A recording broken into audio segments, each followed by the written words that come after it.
Exposing truth and fighting for America's children. Watchdog group Parents Defending Education launched during the pandemic when kids were forced to Zoom into class from home, giving parents a front row seat to America's public schools. Well, in the past 4 years, hundreds of thousands of parental rights advocates have joined in the fight as the organization has filed lawsuits and complaints against school districts all across the country.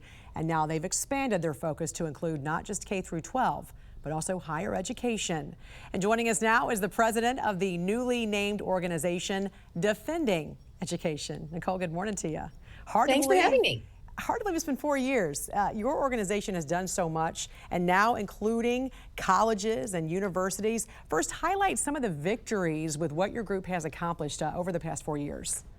Sure. Well, we have filed almost 2,000 public records requests, including the ones that exposed the National School Board Association's collusion with the Biden administration, which was huge. We filed about 50 civil rights complaints through both the Office for Civil Rights as well as the EEOC. We work with a network of about 350 parent groups across the country. And as you alluded to, I mean, we now work with hundreds of thousands of Americans have become engaged in education over the past couple of years, which is so exciting. So being able to take that to Congress, testifying before different committees multiple times has been something that's been so excited, and we're excited to expand. I was going to say, why did you decide to include higher education?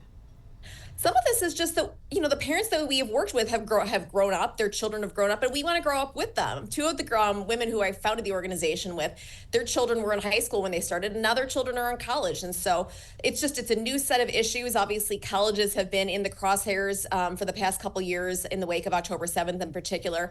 And there is so much that we wanted to demystify so that we can encourage people to stay engaged, because certainly colleges are in sore need of reform as well. Speaking of which, as part of this expansion, Defending Education's already filed 4, I understand, civil rights complaints across the country. You got Southern Illinois University, UC Berkeley, Indiana University, and the University of Wisconsin. Tell us more about this. Sure. These were all filed against these universities, which all have race and or sex-specific scholarships, which is a clear violation of the Supreme Court's 2023 Students for Fair Admissions decision, particularly with the race ones. At Berkeley, for example, they give out a $10,000 Environmentalists of Color scholarship. At Southern Illinois University, we found 33 scholarships that were given out to students on the basis of race and or sex. And so things like that, even if it's a quote-unquote preference, is illegal. And those are things that we just really want this administration to take a hard look at. They have shown through the different investigations they've opened that this is a priority, and we want to encourage them to really root out these problems, root and branch. Yeah, you've also encouraged parents to be whistleblowers and let you know about some of the issues that they're seeing at their schools. And now you're adding colleges and universities to that. Your organization's also released a new set of resources about higher education. What's this all about? Yeah, we just wanted to show people really kind of in plain speak what all these big terms are that confuse people when you send a child off to college. This is often the biggest investment that families will make, taking on hundreds of thousands of dollars of debt. And there's a lot of jargon that goes along with that. So we wanted to explain, what is an endowment? What's a faculty senate? How does governance work?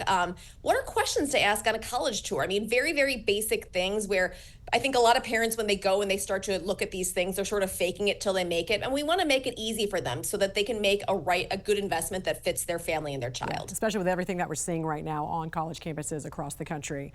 President of Defending Education, Nicole Neily, we appreciate you joining us. Have a great weekend. Thank you.